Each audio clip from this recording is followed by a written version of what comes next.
Alrighty, welcome back everyone. We just talked about the biggest games down the stretch of this season. If you want to know what's going to happen in the conference races and the CFP races, because it's going to be rather confusing. I will do my best to keep you updated as we move along, but these tiebreakers are definitely going to be a big part of it, and they're very hard to break down until you get much closer to the end of the season. But let's get into the players and the coaches under the most pressure as we head into this week, because there's quite a few, and I think the two biggest might just be up there in State College. But we'll start with the guy that's wearing scarlet and gray, because this one's going to be huge. There's no doubt about that. I think when we talk about Ryan Day around this time of year, we expected to be talking about him as an undefeated coach. He is not that. He does have one loss, and he's heading into a game where he is the less lower ranked team. That's what I was going for. He is the lower ranked team, and you're finally having the game of Ohio State, Penn State, where at the very least it feels like they are on the same level. It feels like they are teams that could be just in a dogfight the entire day, and whoever comes out, I wouldn't be overly surprised one way or the other. I did pick Ohio State, but at the end of the day, if he does want to coach at Ohio State in 2025, I think he needs to win this game. I was just watching Josh Payton, Cole Kubelik talk about this, where they said pretty much when these boosters make up their mind, they make up their mind. I can almost promise you there is going to be a lot of people in Ohio and the surrounding areas that are going to make up their mind on Saturday if they lose. I think they will be pretty much out on Ryan Day. I don't know if it's going to be very easy to get him back in. And this is going to be a huge game for him, because the reality is, I think he's a very good coach. I think he has every ability to be very successful at this program. Thing is, they get impatient up there. At some point, they're going to get impatient, and if you finish 10-2 and put yourself even in question of the CFP, I do think there's going to be a lot of people that have made up their mind and probably won't move backwards. So, could be one of the biggest games of Ryan Day's career this upcoming weekend. And then on his sideline, you got to deal with Will Howard. He has a ton of pressure on himself this upcoming weekend because his O-line is just not very good. His O-line is under a lot of scrutiny this upcoming weekend. There's going to be a lot of different things that they're going to be thrown at, and definitely something that he's going to need to just step up to the plate. He is a big-time player. He is a guy that came to Ohio State for this reason. He wants to play Penn State. He made that very, very clear with some of the comments that he had earlier in the week talking about how they didn't recruit him. He wants to prove something, and that's the goal. He very much needs to go in there and kind of just I don't want to say tear this team to pieces. He needs to play really good football. He needs to play very confidently. He needs to be the guy that just walks into that stadium and totally takes over and is the story of the weekend. So it's one of those weekends where he knows what this is about. He knows how big it is for Ryan Day, and that means it's massive for that Ohio State quarterback. And then on the other sideline, you do have James Franklin waiting there, just trying to get that big-time win of his career. And this could be kind of a turning point in his career. He is 1-6 and at home against top 10 teams. If he gets this one, it could be a total turning point. It could be the point where a lot of stuff starts to happen in terms of they go to the CFP, they possibly win a game there, they maybe even get a bye, win the Big Ten, do a ton of things that they've waited quite some time around there to do. That being said, they lose this game, he's under a lot of scrutiny, and whether that's fair or not, I don't know, but at the end of the day, there will be some Penn State fans that are just kind of sick of feeling that feeling, and it's definitely going to be a very interesting kind of end of the season for him. And then on top of that, just for fun, you got to deal with the quarterback situation. I do think Drew Aller is going to go, and we'll talk about that a little bit later, but it's definitely something that he's going to have to handle from pretty much down to down and figure out who gives him the better chance to win. It's going to be a really, really interesting tightrope walk, and he's going to have to handle it very well. So this is one of those games that could be a huge moment in James Franklin's career, could kickstart him onto incredible success. It could be the day that a lot of Penn State fans write him off and probably never pick him back up again. And then you got Mike Elko. This is a funny thing for Mike Elko, and it's a really cool thing more than anything else, because it's something he's probably been waiting for quite some time. He is fighting something as a head coach that he really has never needed to: complacency. And this happens really at Texas A&M.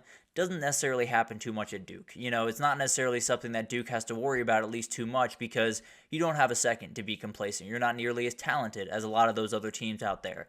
A&M is, and he is one of those guys that has walked into this job and done about as good of a job as anyone in the entire country. I've been talking about Coach of the Year on here a lot. It is incredibly hard to pin it down because you could go Kurt Cignetti, I'd be more than on board. You could go Mike Elko, I'd be more than on board. You could go Deion Sanders, I would be more than on board. But at the end of the day, Mike Elko's done an incredible job, and I think the biggest thing is just keeping your guys grounded. It is so hard to keep your guys fully in this moment, especially with a game like Texas in a couple of weeks. They want that game. They want it to be for a spot in the SEC title.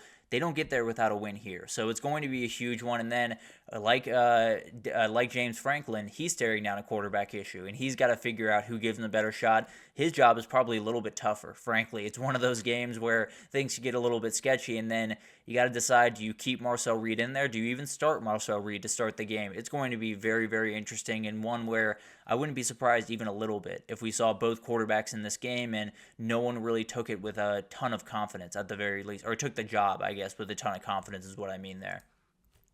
And then you got Eli Holstein. This is a very talented player, and I think this is one of those moments where he can put his team in very firm position to be 11-1 and possibly be heading to the CFP. Another team that at 11-1 I'm a little bit worried about, but at the end of the day, I do think they would have just enough to possibly be that third team from the ACC that finds their way in. That being said, they win this one, they're still undefeated, and they have Clemson coming to their place. So they have every ability to win that game, go undefeated, meet Miami in the title game, and definitely be in the CFP. So this is one of those weekends where everything could change for this team this year, and everything could change for Eli Holstein, I always do Holstein when he gets into the NFL draft, because the reality is this is one of the top guys in the 2026 NFL draft, at least as of right this second. As we all know, it changes quite a bit in your last year in college. But at the end of the day, this is a player that starting tonight and really starting early on this year, but definitely starting on Saturday, could have a huge performance, put himself at the very top of the line with guys like Nico Iamaleava, with guys like Arch Manning, with guys that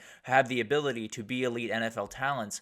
So does this guy. He has every ability to do that and definitely could put his name very tough, very towards the top. So it's one of those moments that so far Pitt has not really had to deal with. You're going on the road to a really tough spot and to a team that can really go punch for punch with you. So you might have to win this game 42-41, but Eli Holstein, regardless, is going to have to be a huge player in this one.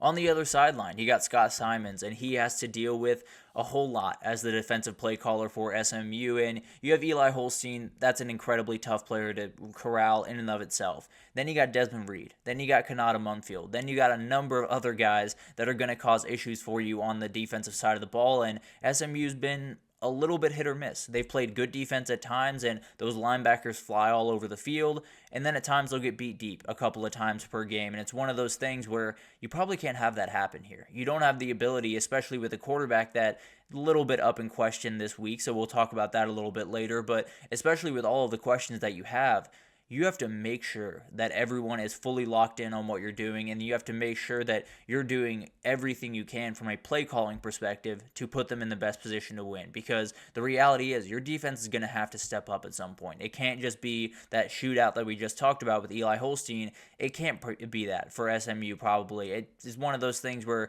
they could technically keep up. I think they're more likely to make the mistake than Pitt is, so you probably want to make this one just a little bit gross, and Scott Simons is pretty much the only way that they're really going to be able to do that.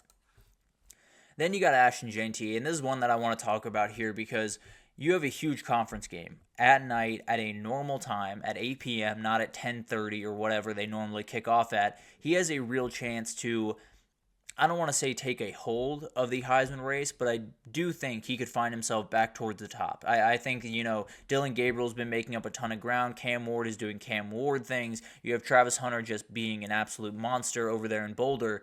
He needs a big performance. He needs something to catch everyone's eyes. He needs something to bring everyone right back to Boise State because they were all there early in the season. We were all fully locked in on what this kid was doing. Last week, it was a good performance. It was absolutely fantastic. The thing is, it wasn't gaudy. It wasn't insane. He didn't have that big run that everyone's been waiting for. He's probably got to have it tonight. I don't know what the line is. I don't know what he needs. I know for a fact that if he got 200 yards and 2 scores or 3 scores, everyone would immediately be talking about him again, and they probably should be talking about him right now. But at the end of the day, you would get him back on the radar for the possible Heisman win, and it's one of those games where you're going to have the ability to take advantage of this team. You're going to have the ability to possibly make some plays. you got to make a lot of them. There's no doubt about that. You absolutely have to get after this team and absolutely have to put up a stat line where a lot of these people that vote on the Heisman that will wake up on Saturday after having slept a little bit early and not watch this game, they can look on the ESPN app and they can actually see those numbers because, as we all know, that's probably all they do. But at the end of the day, it's going to be really interesting to watch, and definitely a player that in this week where a lot of stuff is going on around him, as Ohio State gets all the attention, as Pitt and SMU get a lot of the attention, he could become one of those Heisman guys once again. Maybe Duke can slow down Cam Ward and help him out a little bit. But at the end of the day, it is going to be a huge game for this player, and definitely one that he's going to need to make a statement in. And then finally, Curt Cignetti. I think this is a very interesting game for Indiana because you're going up to a place that is not necessarily easy. Michigan State really did a very good job against Michigan last week. They did not play bad football at all. They had one mistake. And if they didn't have that one mistake, they're probably walking out there with a win and getting a huge one and heading into this one with a lot of confidence. But this is a huge one for Curt Cignetti to handle because you were an undefeated team. And you're heading into a stretch with Michigan State, Michigan, Ohio State, I can't remember who they finished with. Maybe Purdue. That sounds right. But at the end of the day, he's going to have to deal with that. One way or the other, he's going to have to make sure his guys are up and ready to go every single week. At Michigan State is not necessarily an easy one. It's one that you should be able to score quite a bit on this team. Doesn't mean you can stop them. They have a very one of those kind of chaos team abilities. They have the ability to kind of turn it on for an afternoon, create problems for you defensively, and then get out with a weird win. So it's one of those things that he's just going to have to deal with a lot of complacency down the stretch of this season. Obviously, his guys will be locked in, but he's going to play a couple of games that they're going to get beat up a little bit, and he's going to have to be able to at least, hold serve in that respect. And I do think on top of that, the quarterback thing is going to be a factor here. I think Curtis Rourke is going to go in this game. The question is, how close to 100% is he, and is he able to go the entire game, or is it Taven Jackson again? Another thing that Curt Cignetti is going to have to handle among a number of other things throughout the rest of the year. But at the end of the day, it's going to be awesome to watch all of those guys go to work, and definitely quite a bit of pressure to go around this upcoming weekend, but quite a bit of it is in State College, Pennsylvania. But let's take our second break here. When we come back, we just got to get into a little bit of a whip around all the games that have already happened throughout this early part of the week, and then we got to get to a couple of games that are a little bit under the radar for this upcoming Saturday. So stick with us and we'll be right back with that.